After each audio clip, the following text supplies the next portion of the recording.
हाँ जी, अब देखो आज जो आपका लेक्चर है ना, ये आपका फर्स्ट जो यूनिट किया था हमने, उसमें मैंने बोला था कि दो टॉपिक्स रहते हैं, एक तो इंटरप्लेनर स्पेसिंग वाला है और एक आपका टॉपिक है कि वो 5, 7, 8 फोल्ड सिमेट्री पॉसिबल क्यों नहीं है।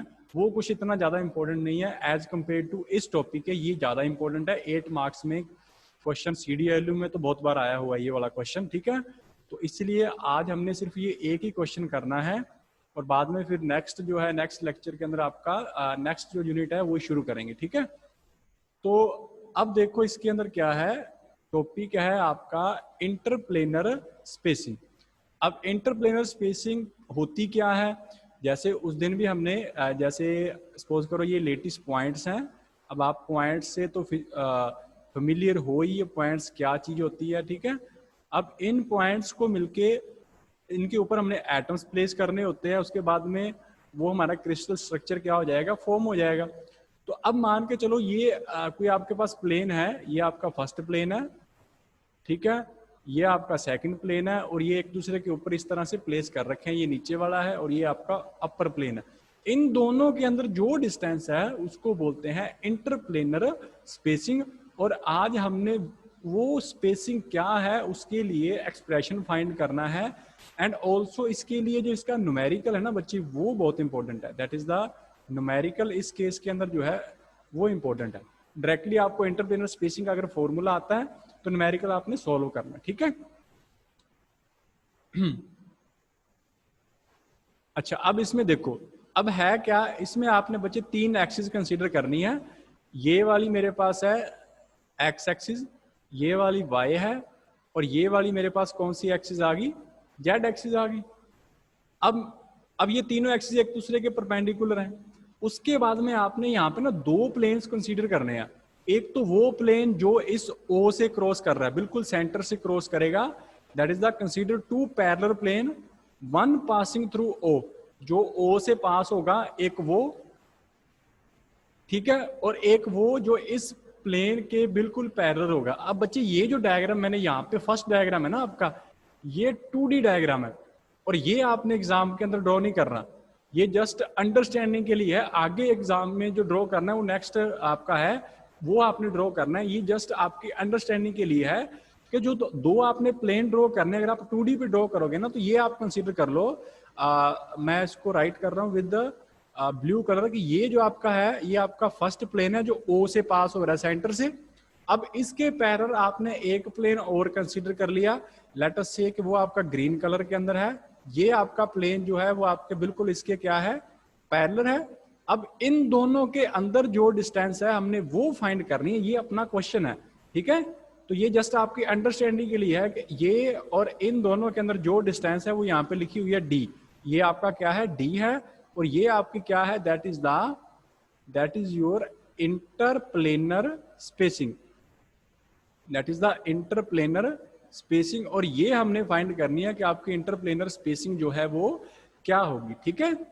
अच्छा, अब देखो ये डायग्राम वहां पे हमने ड्रॉ नहीं करना एग्जाम के अंदर, ये जस्ट आपकी अंडरस्टैंडिंग के लिए कि कौन से 2 प्लेन, एक तो वो है जो बिल्कुल इसके सेंटर से पास हो रहा है ओ से, और इसके आपने पैरेलल ये चूज कर लिया जस्ट, ठीक है। अब देखो कि जो हमने डायग्राम एग्जाम के अंदर ड्रॉ करना है, उस डायग्राम के अंदर क्या होगा मेरे पास, वो मैं आपको डायग्राम यहाँ पे ड्रॉ करके दिखा रहा हूँ। तो अच्छे ढंग से उसको देख लो कि उस डायग्राम को आप किस टाइप से ड्रॉ करोगे, ठीक है। उसकी ड्रॉइंग जो है वो थोड़ी सी इंपॉर्टेंट है, आपको वो ड्रॉ करना आना चाहिए। आफ्टर दैट तो वो ईजी है, कोई ज्यादा डिफिकल्ट है नहीं। अच्छा, यहाँ पे रेड कलर से मैं 3 एक्सिस यहाँ पे रिप्रेजेंट कर रहा हूँ।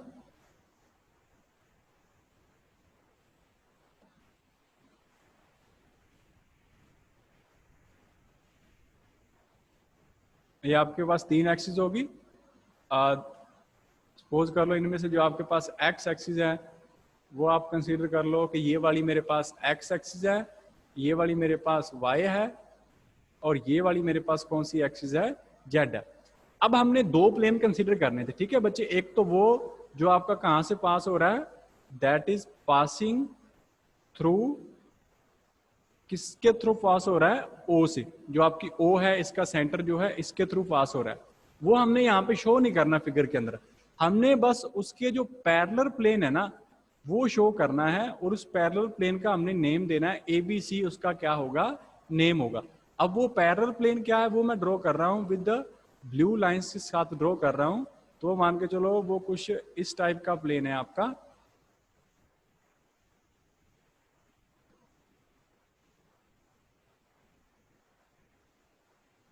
ये आपका वो प्लेन है, ठीक है। अच्छा मुझे एक बार दोबारा ड्रॉ करने दो, ये थोड़ा सा ना डिफरेंस थोड़ा सा ज्यादा होगा तो क्लियरली समझ आएगा इसके अंदर। ये इस टाइप से हमने एक प्लेन कंसीडर करना है, ये आपका आ गया प्लेन, ठीक है। तो अब इससे पहले मैंने आपको एक्सप्लेन कर रखा है कि जो एक्स एक्सिस होती है उसको सबका इंटरसेप्ट होता है, जहां पे ये लाइन कट कर रही है वो आपका क्या होगा, वहां पे इंटरसेप्ट बनेगा ना इंटरसेप्ट। तो वो इंटरसेप्ट आपने क्या कंसीडर करना होता है कि एक्स के लॉन्ग पहली बात तो जो डिस्टेंस होती है वो ए होती है, वाई के लॉन्ग जो आपका लेटिस वेक्टर होता है वो बी होता है, और जेड के लॉन्ग जो होता है वो आपके पास क्या होगा, सी होगा। क्लियर है, ये तीन चीजें तो सबको क्लियर होंगी, ठीक है। अब ना इस प्लेन के आपने सपोज करना है कि इस प्लेन के जो मिलर इंडिसेस हैं वो आपके एच के और एल इस प्लेन के क्या है, मिलर इंडिसेस हैं, ठीक है। These are the Miller indices, ये आपके पास आगे मिलर इंडिसेस है इस प्लेन के, ठीक है। अच्छा अब बाद में आपने क्या करना है, ए जो है वो आपके पास क्या है, मैं एक लिख रहा हूं बस, ये आपका क्या है, that is the intercept on, that is intercept on x axis, ये आपका इंटरसेप्ट है एक्स एक्सिस के ऊपर। सिमिलरली आपका बी आएगा और आपका एक सी भी आएगा, ठीक है।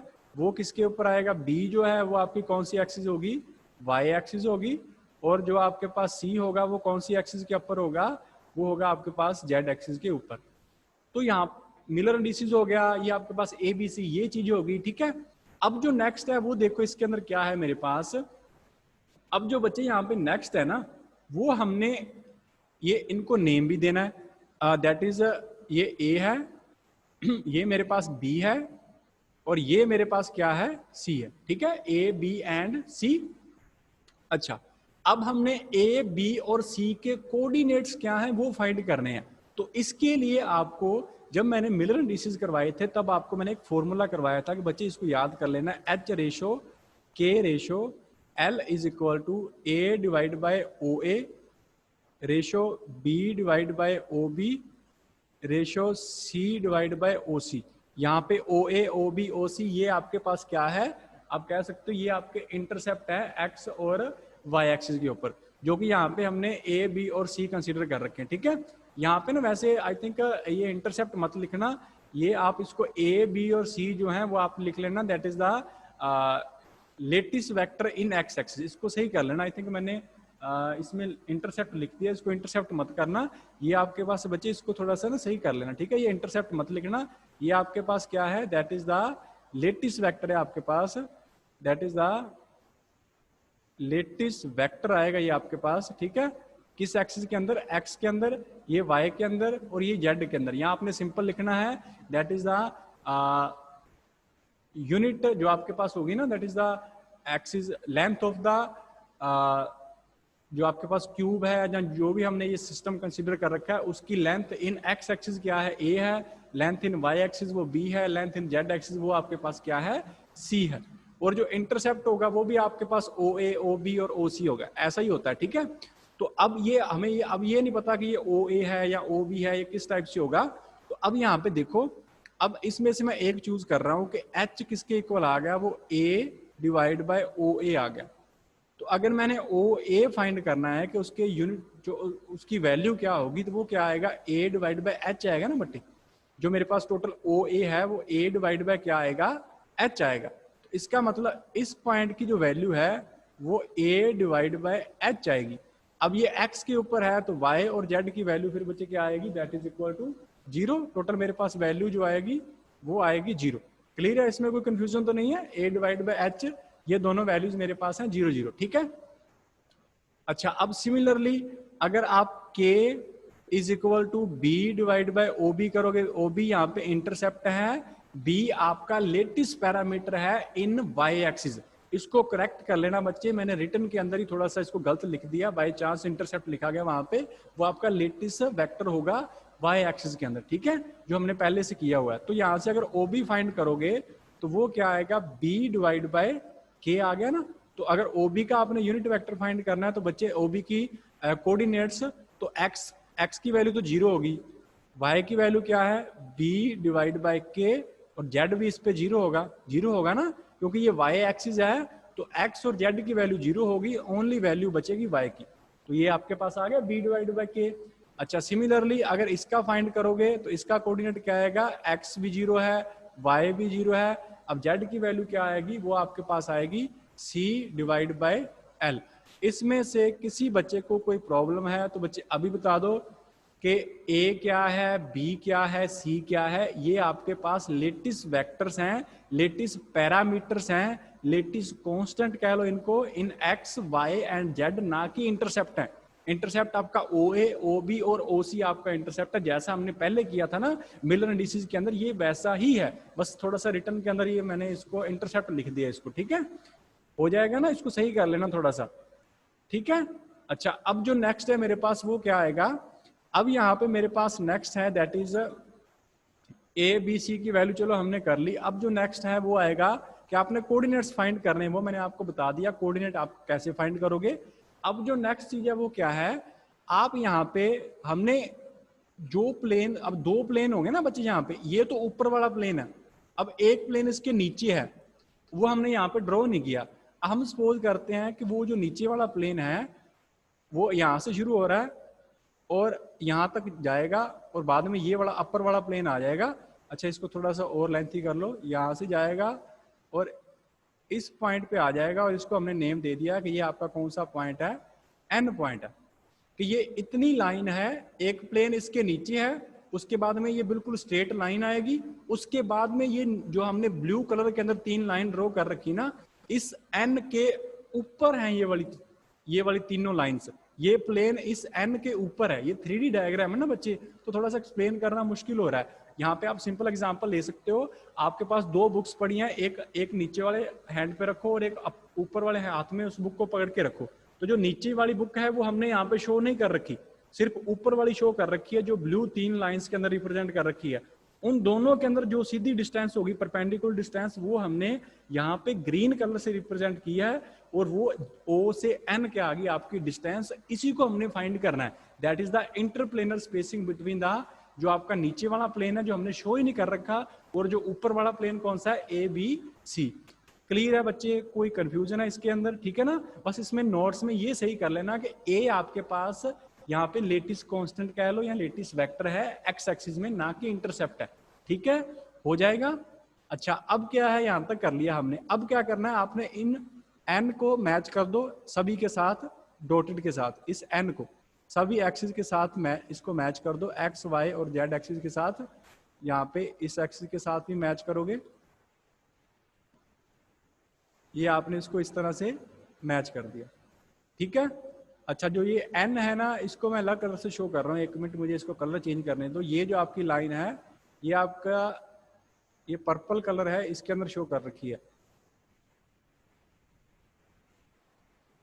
ठीक है, जामुनी सा कलर है, इसके साथ शो कर रखी है। ये आपका ओ से लेकर एन हो गया, ठीक है। तो अब इतना आई थिंक क्लियर होगा। मैं इसको ओ को भी यहां से इरेज कर रहा हूं, इसकी जगह हम नेक्स्ट ड्रॉ करेंगे, दैट इज ये आपका ग्रीन कलर है, और ये यहाँ पे देखो, ये डॉट लाइन यहाँ पे जा रही है, और जो आपका ओ है वो मैं यहाँ पे रिप्रेजेंट कर रहा हूँ, ये रहा, ठीक है। तो अब बच्चे हमने क्या करना है, अब हमने बस ये फाइंड करना है कि जो आपके पास ये तीनों को मैच कर दिया, उसके बाद में हमने यहाँ पे ये शो करना है कि इन तीनों के साथ जो ये एंगल बनेगा ओ एन का, एक्स एक्सिस के साथ, वाई के साथ और जेड के साथ, वो एंगल क्या होगा। तो यहाँ पे देखो बच्चे, जो एक्स के साथ एंगल है ना, उसको आपने अल्फा चूज करना है, जो वाई के साथ है उसको आपने बीटा चूज करना है, और जो आपका जेड के साथ है उसको आपने क्या चूज करना है, उसको आपने गामा चूज करना है, ठीक है। देखो यहाँ पे, जो यहाँ पे मैंने डायग्राम दिया है ना आपको नोट्स के अंदर, वहां पे थोड़ा सा विजिबल नहीं हो रहा, वो बिल्कुल ना स्मॉल सा डायग्राम बन चुका है। तो यहाँ पे ये चीज समझ लो और ड्रॉ कर लेना खुद, इस वीडियो को दोबारा देख लेना रिकॉर्डिंग के अंदर, और इसकी ड्रॉइंग अच्छे ढंग से कर लेना इसको, इसी के मार्क्स हैं बस इसमें। अच्छा, अब क्या है, हमने वो अल्फा बीटा और गामा, एक्स एक्सिस के साथ जो बनेगा, देखो जो आपके पास यहाँ पे अल्फा एंगल है ना, वो आपके पास क्या है, that is the angle between O N and जो आपके पास ओ एक्स है ना उसके अंदर। बीटा जो आएगा वो क्या आएगा, angle between O N and O Y जो है उसके साथ आएगा। और गामा जो आएगा वो भी आपका angle between O N and O Z आएगा। ठीक है बच्चे, जैसे हमने एंगल कंसीडर किए हैं। अब देखो, अब अल्फा कहां पे आएगा, ओ एन और ओ एक्स। ये जो मैंने अभी रेड कलर के अंदर ड्रॉ किया है, ये ओ एन और एक्स के अंदर एंगल है ना, ओ एन और ओ एक्स, तो इसको हमने अल्फा बोलना है। ठीक है, उसके बाद में आपके पास यहाँ पे नेक्स्ट जो आएगा ओ एन और ओ बी के अंदर जो एंगल है, ये वाला जो एंगल है ओ एन और ओ बी, जो मैंने अभी रेड कलर के अंदर अब ड्रॉ किया है, ओ एन और ओ बी, ये आपका कौन सा एंगल आ गया, ये आपके पास आ गया बीटा एंगल। ठीक है, उसके बाद में ओ एन और ओ सी के अंदर जो एंगल है, या ओ एन और ओ जेड के अंदर, और वो एंगल देखो ये वाला यहां से लेकर ये वाला जो एंगल आया है, ये आपका कौन सा एंगल है, दैट इज गामा एंगल। ठीक है, ये थोड़ी सी ड्राइंग जो है आप थोड़ी सी वहां पे ना, इस ये जो फिगर आपने ड्रॉ करनी है थोड़ी सी उसको बल्क में ड्रॉ करना, बिल्कुल कंजक्टर स्पेस के अंदर मत ड्रॉ करना, फिर ये अल्फा बीटा गामा शो करने बहुत डिफिकल्ट हो जाते हैं। ठीक है, क्लियर है बच्चे, किसी को कंफ्यूजन यहां तक कि ए बी सी क्या था, ओ ए ओ बी ओ सी क्या है, इनके कोऑर्डिनेट कैसे फाइंड करोगे, ये ओ एन क्या है, अल्फा बीटा गामा क्या आया है, कैसे ड्रॉ होगा, अभी आपका सारा डायग्राम ड्रॉ है, अब सिर्फ एक्सप्रेशन बचा है। किसी को कोई प्रॉब्लम है बच्चे इसमें? चलो ठीक है, क्लियर है। फिर अब देखो, अब नेक्स्ट है मेरे पास, यहां तक हमने कर लिया, अब नेक्स्ट करना है। अब यहाँ पे हमने ना बच्चे ये चीज क्या है कि जो आपका ओ एन है ना, मैंने अभी बोला है कि एक बुक आपने अपने लोअर हैंड में रखनी है और एक अपर में पकड़ो, और उन दोनों के अंदर जो बिल्कुल सीधी लाइन आएगी वो आपकी डिस्टेंस है जो यहाँ पे ओ एन है। तो अब अगर वो जो परपेंडिकुलर डिस्टेंस आपकी स्ट्रेट लाइन हो ना, तो स्ट्रेट लाइन की एक प्रॉपर्टी होती है कि स्ट्रेट लाइन के केस में मेरे पास जो ये इसके एंगल्स बनेंगे आपके पास, दैट इज कोज अल्फा और कोज बीटा और उसके बाद में कोस गामा, ये जो आपके पास एंगल बनेंगे ना, ये इसके डायरेक्शंस देंगे आपको। आपने एक वर्ड सुना होगा डायरेक्शन कोसाइंस होंगे इसके मैथ्स के अंदर, डायरेक्शन कोसाइंस। ठीक है, वो इसके डायरेक्शन कोसाइंस हैं, कोस हैं तो कोसाइंस बोल देते हैं, साइन भी हो सकता है, सब कुछ आ सकता है, यहाँ पे हम कोस चूज कर रहे हैं तो वो डायरेक्शंस देगा। तो अब इसकी एक स्ट्रेट लाइन की फिर प्रॉपर्टी होती है, अगर वो डायरेक्शन कोसाइन हो तो वहां पे जो आपके पास कोस स्क्वायर अल्फा प्लस में कोस स्क्वायर बीटा प्लस में कोस स्क्वायर गामा, ये इक्वल टू 1 होता है अगर आपके पास ये कंडीशन सेटिस्फाई है। तो अगर वो अल्फा बीटा गामा तीन एक्सिस के साथ एंगल बन रहा है और वो आपको उनकी डायरेक्शन रिप्रेजेंट करवा रहा है, तो उनका स्क्वायर का सम जो होगा वो इक्वल टू क्या होगा, 1 होगा। ये स्ट्रेट लाइन की प्रॉपर्टी होती है बच्चे। ठीक है, तो ये आपको ऐसे याद करनी है। ठीक है, अच्छा अब देखो यहाँ पे नेक्स्ट क्या होगा। अब नेक्स्ट हमने निकालना है कोज अल्फा, कोज बीटा और कोज गामा। तो पहले देखो कोज अल्फा कैसे फाइंड करोगे, कोज अल्फा किस तरह से फाइंड होगा वो देखो। अब अगर कोज अल्फा फाइंड करना है ना, तो बच्चे आप ट्रायंगल कौन सा कंसीडर करोगे, ओ एन ए जो ट्रायंगल है ना, आपने वो चूज करना है। अब यहाँ पे मैं ओ एन ए आपको दोबारा से अलग से बनाकर यहाँ पे दिखा रहा हूँ। ओ एन ए कौन सा है, विद कलर, जो कलर वहां पे है वही कलर मैं यहाँ पे शो कर रहा हूँ।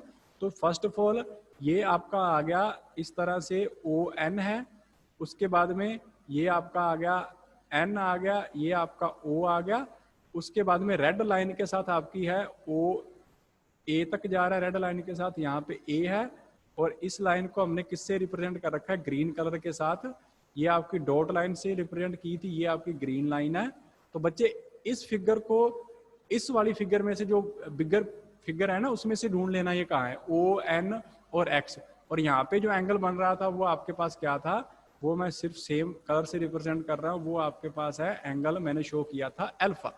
तो ये चीज क्लियर है। ऐसा डायग्राम इस फिगर के अंदर है, बिगर फिगर जो है बड़ी वाली जो फिगर बनाई थी हमने उसके अंदर ऐसा ट्रायंगल है ओ एन ए। तो अब कोज अगर फाइंड करना हो बच्चे, कोज अल्फा, तो कोज का फॉर्मूला क्या होता है, कोज होता है बेस बाय हाइपोटेन्यूज। ठीक है, बेस बाय हाइपोटेन्यूज। और एक प्रॉपर्टी होती है जो आपका एंगल होता है उसके सामने वाली जो साइड होती है वो परपेंडिकुलर होती है। जैसे ये अल्फा एंगल है ना, तो इसके सामने ये ग्रीन कलर वाली साइड है, ये आपका परपेंडिकुलर है, ठीक है। और जो दूसरा आपके पास उसके और वो अगर परपेंडिकुलर है तो उसके साथ वाला आपके पास ये क्या होगा, ये फिर आपका बेस होगा, ये आपका बेस होगा, और ये आपके पास हाइपोटेन्यूज होगा। क्लियर है? तो बेस की वैल्यू क्या है, वो आपका ओ एन आ गया। हाइपोटेन्यूज की वैल्यू क्या है, वो आपके पास ओ ए आ गया। और हमने यहां से मान के चलो हमने ओ एन निकालना है, तो ओ एन की वैल्यू क्या आएगी फिर, ओ ए इंटू में क्या आएगा, कोस एल्फा। अब ओ ए क्या था बच्चे, यहाँ पे देखो ओ ए की वैल्यू ये लिखी, ए डिवाइड बाई एच है ना ओ ए की वैल्यू, तो ये यहाँ पे पुट कर दो, ए डिवाइड बाई एच इंटू में क्या आएगा, दैट इज कोस एल्फा, और ये आपके पास आ गया O N, that is a divide by h into में क्या आ गया, कोस एल्फा।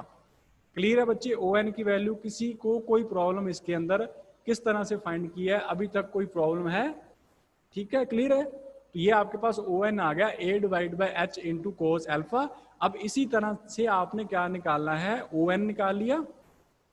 अब दो ओ एन और आएंगे, अब वो क्या आएंगे, अलग अलग ट्रायंगल कंसीडर करोगे ना। अब ओ एन ने किया, उसके बाद में ओ एन बी कंसिडर करोगे, उसके बाद में ओ एन सी कंसिडर करोगे, तो तीनों से वैल्यू आपने ओ एन की ही निकालनी है, पर तीनों को अलग अलग शो करने की जरूरत नहीं है, हमने एक निकाल दी है।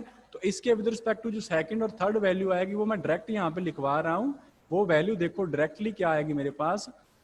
अब ओ एन अगर मैं दूसरा ट्रायंगल लू ना वाई एक्सिस वाला, तो बच्चे वो देखो मेरे पास आंसर क्या आएगा, एक ओ एन मेरे पास आएगा, दैट इज, अब वाई एक्सिस वाला लेके जाऊंगा तो उसकी वैल्यू बी होती है, बी बाय के होती है, और साथ में वो एंगल कौन सा है, वो कोस बीटा है। किसी को कोई प्रॉब्लम है? क्योंकि अगर वाई एक्सिस पे जाना है तो उसका ओ बी की वैल्यू क्या है, वो बी बाय के है, और उसका एंगल कौन सा है, उसका बीटा एंगल है, तो कोस बीटा हो गया। अगर ये आपका वाई एक्सिस के लिए, ये वाई के लिए। अगर आपने जेड पे जाना है तो जेड की वैल्यू क्या है, सी बाय एल है, और साथ में उसका एंगल कौन सा है, कोस गामा है। ये कौन सी आपकी, ये जेड एक्सिस है, और ये आपकी एक्स एक्सिस है। आई डोंट थिंक सो कि किसी को क्लियर नहीं हुआ होगा, सभी को क्लियर होगा। ठीक है, किस तरह से आप तीन ओ एन की वैल्यूज यहां से निकाल सकते हो। ठीक है, तीन वैल्यूज निकल जाएंगी। अब इन तीन वैल्यू से आपने क्या निकालना है, हमें तो चाहिए ना cos alpha, cos beta and cos gamma. तो इन तीनों वैल्यू से आपको कोस अल्फा, कोस बीटा और कोस गामा मिल जाएगा। कोई प्रॉब्लम बच्चे किसी को, क्लियर है सभी को? यहाँ से cos alpha, beta and gamma आपको फाइंड हो जाएगा। वो मैं डायरेक्टली अब नोट्स के अंदर शो कर रहा हूँ, वहां तक मैं करवा चुका हूँ सारा एक्सप्रेशन। ठीक है, तो वो देखो वहां पे क्या होगा नेक्स्ट। फिर ये आ गया मेरे पास, ये यहां देखो, अब देखो ये कोस अल्फा, कोस बीटा। अच्छा, वो एक चीज तो रहेगी ना, वो ओ एन क्या था, वो ओ एन की वैल्यू डी थी। दो प्लेन्स के अंदर की जो डिस्टेंस होती है उसको हम क्या लेके चलते हैं, डी लेके चलते हैं। तो ये आ गया डी की एक वैल्यू ये है, एक डी की वैल्यू ये है, और एक डी की वैल्यू ये है। ये आपकी है एक्स के लॉन्ग, ये आपकी है वाई के, और ये आपकी है जेड के लॉन्ग। अब हमने क्या करना है, इन तीनों में से कोस अल्फा, कोस बीटा, ये देखो कोस अल्फा निकाल लिया। अगर इस इक्वेशन में मैं सोल्व करके दिखाता हूँ, अगर कोस अल्फा निकालना है तो क्या आएगा, एच उस साइड चला जाएगा, डी एच डिवाइड बाई ए। अगर इसमें से निकालोगे कोस बीटा तो आपके पास क्या आएगा, दैट इज डी के डिवाइड बाय बी आ जाएगा। ये लिखा यहाँ पे, उसी तरह से कोस गामा आई थिंक हो जाएगा। ठीक है बच्चे, उसके बाद में जो हमने स्टार्टिंग में फॉर्मूला लिखा था, cos square alpha plus cos square beta plus में कोस स्क्वायर गामा, उसमें आपने क्या करना है, कोस स्क्वायर गामा, उसके अंदर आपने वैल्यूज ये सारी पुट करनी है। ठीक है, cos square alpha, cos square beta और कोस स्क्वायर गामा की तीनों वैल्यूज। तो अब देखो ये कोस अल्फा, कोस बीटा और कोस गामा जो है वो आप किस तरह से पुट करोगे, वो आप इन तीनों वैल्यूज पुट करने के बाद में ही पुट होंगी। ठीक है, तो यहाँ पे ये आपने तीनों वैल्यूज इसके अंदर पुट कर देनी है। अब ये बिल्कुल इजी है, वैल्यूज पुट करने के बाद में आपके पास ये एक्सप्रेशन आ जाएगा। यहाँ से ये वैल्यू पुट की है, स्क्वायर था, इसका भी स्क्वायर हो गया, इसका भी स्क्वायर है और इसका भी स्क्वायर है। ठीक है, तो आपने क्या करना है, आपने दैट इज, एक मिनट बच्चे,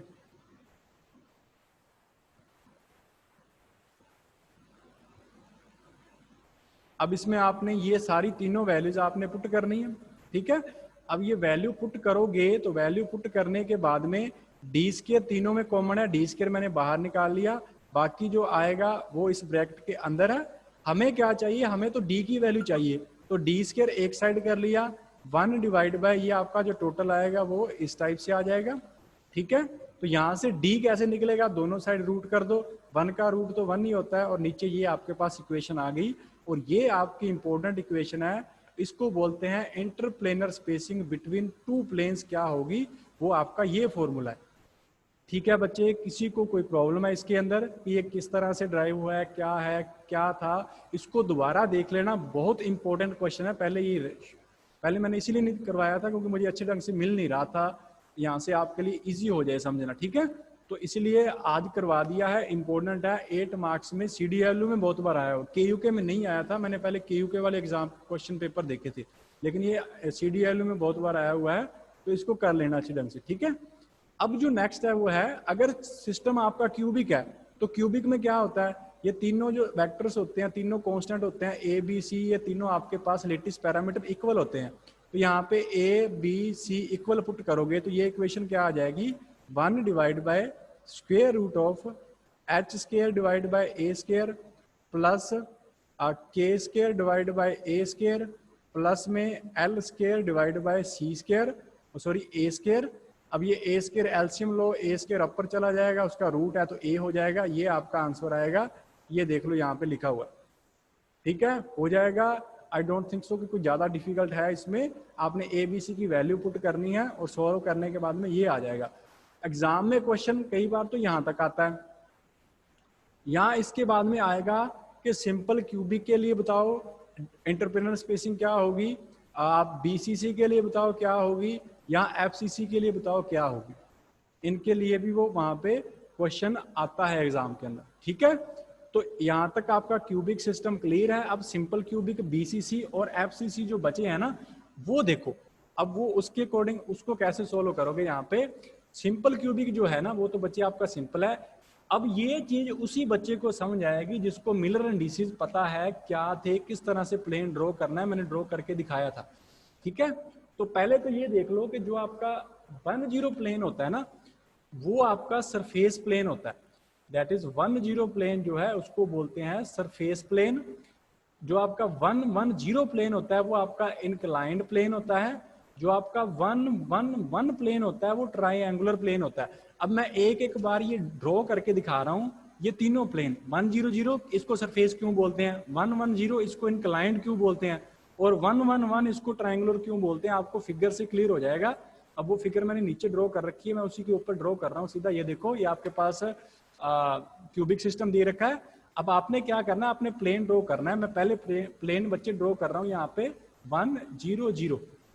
100 प्लेन कौन सा होगा, x की वैल्यू 1 है, x की वैल्यू यहाँ पे 1 होती है, और y और z अगर वो 0 0 है इसका मतलब उसके पैरेलल, तो उसके पैरेलल प्लेन कौन सा है, ये वाला जो मैं अभी रेड लाइंस के साथ शो कर रहा हूँ, ये आगे वाला जो प्लेन है ना, ये आपका कौन सा है, ये आपका आ गया 100 प्लेन है, आ गया ना बच्चे। अब इसी तरह से अगर ये 100 है तो इसके बिल्कुल अपोजिट में भी एक प्लेन होगा जो आपका 100 हो सकता है। अगर आप इसको एक्स एक्सिस यहाँ पे कंसीडर करो, यहाँ से ये वाला पॉइंट अगर आप ओरिजिन मानो, तो जो पीछे वाला प्लेन है बिल्कुल इससे पीछे वाला, ये वाला जिसको मैं अब इस तरह से लाइन से रिप्रेजेंट कर रहा हूँ, ये बिल्कुल पीछे वाला। अब ये भी प्लेन आपका क्या है, 100 प्लेन है बच्चे, नीचे वाला, ये सारा नीचे वाला, ये भी आपका प्लेन कौन सा है, ये नीचे वाला जो है ना सारा कंप्लीट, ये 100 प्लेन है। जिस रूम में आप बैठे हो उसकी कोई दो आप वॉल्स कंसीडर कर लो, वो दोनों 100 प्लेन है, ठीक है ना। एक इस साइड वाली वॉल लेफ्ट और एक आपकी राइट, ये दोनों 100 प्लेन है। अब इन दोनों के अंदर जो डिस्टेंस है उसको हमने डी बोलना है। तो अब आप बिना निकाले ही बता सकते हो ना कि एक आपकी लेफ्ट वॉल है और एक आपकी राइट वॉल है, उन दोनों के अंदर की डिस्टेंस कितनी होगी। क्यूबिक सिस्टम है तो डिस्टेंस बच्चे डेफिनेटली ए होगी या नहीं होगी, उन दोनों के अंदर ये डिस्टेंस जो है वो क्या होगी, ए होगी। क्योंकि यहाँ पे मैं शो नहीं कर सकता, ये 3D कंसेप्ट हो गया, जो आपका रूम है उसके अकॉर्डिंग इसको देख लो, ए होगी ना। अब ए अगर मैं इंटरप्लेनर स्पेसिंग का फॉर्मूला अप्लाई करके निकालूं, वहां से भी ए आएगी, ये देखो ये रही, अब 1 0 0 प्लेन है तो h की वैल्यू 1 है, k की 0 है और आपके पास l की भी 0 है। अप्लाई करोगे 1 0 0 हो गया, आंसर आपके पास क्या आ गया, a आ गया। ठीक है, अब मैं प्लेन ड्रॉ कर रहा हूँ 1 1 0। अब 1 1 0, अब इसको सरफेस क्यों बोलते हैं, क्योंकि ये वाला सरफेस वाला बाहर बाहर वाली थी, जो आपका क्यूब है उसके बाहर बाहर वाला ही था, अंदर नहीं गया ये। ठीक है, अब हमने ड्रॉ करना है आपका, दैट इज सेकंड वन है 1 1 0। सेकंड आपका कौन सा है, 1 1 0। अब देखो x में 1 आ गया, ठीक है, y में भी 1 आ गया, ठीक है, z के आपने पैरेलल रखना है।